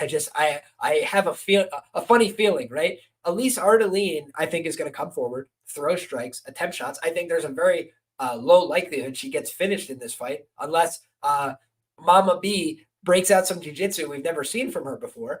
So it's probably going to be Elise walking her down, throwing more strikes. So yeah, it seems like a dog or pass situation to me. And I'm not like a big fade the Irish, candidate, right? I don't like to fade the Irish, typically speaking, but I'll just tell you, I do not like what I saw from Shauna Bannon last time out. And maybe it was because of the size. Maybe it was because her opponent intimidated her, but I really didn't like it. And being asked to, go out there and lay a chalk price to find out again. No. So if you guys have questions, comments, concerns, like I said, guys, fire those off in the chat. That's everything that I got for you on the first look today. We're coming in at just under 2 hours. I hope that you guys have enjoyed the show. I hope that you guys are rocking with us. If you guys are looking for more from me, I have a bunch of information up on Patreon. I'm going to continue adding to that over the course of the week. So that's where we're at, and I'm feeling good. I'm feeling excited about the fight card. We got, I believe, 14 fights? Let's go back and check, make sure that we've got all of our facts in order, all of our ducks in a row. We got 14 fights on the bill, guys. So a lot of fights to break down. That means a lot of opportunities, a lot of different ways to target this fight card. We talked about props. We talked about totals. We talked about money lines. But what we're going to do for you guys is come back for bets and banter, and we're going to talk about it all in a little bit more granular detail. We're going to get right to the point, the nitty gritty. Who do we expect to win? Why do we expect them to win? How do we expect we can try and extract value? That's the way we do it on the show. Going to have a special guest as well. If you guys have suggestions for a special guest, hit the comment section down below with who you'd like to hear from, who you'd like to see. It could be a friend of the show coming back. It could be a new guest that we haven't heard from before. So I'm excited to hear what you guys have to say. God bless you all. Enjoy those fights and come back next time. Hit the like button in the meantime. And thank you all for the support. Take care, everybody. We'll see you soon.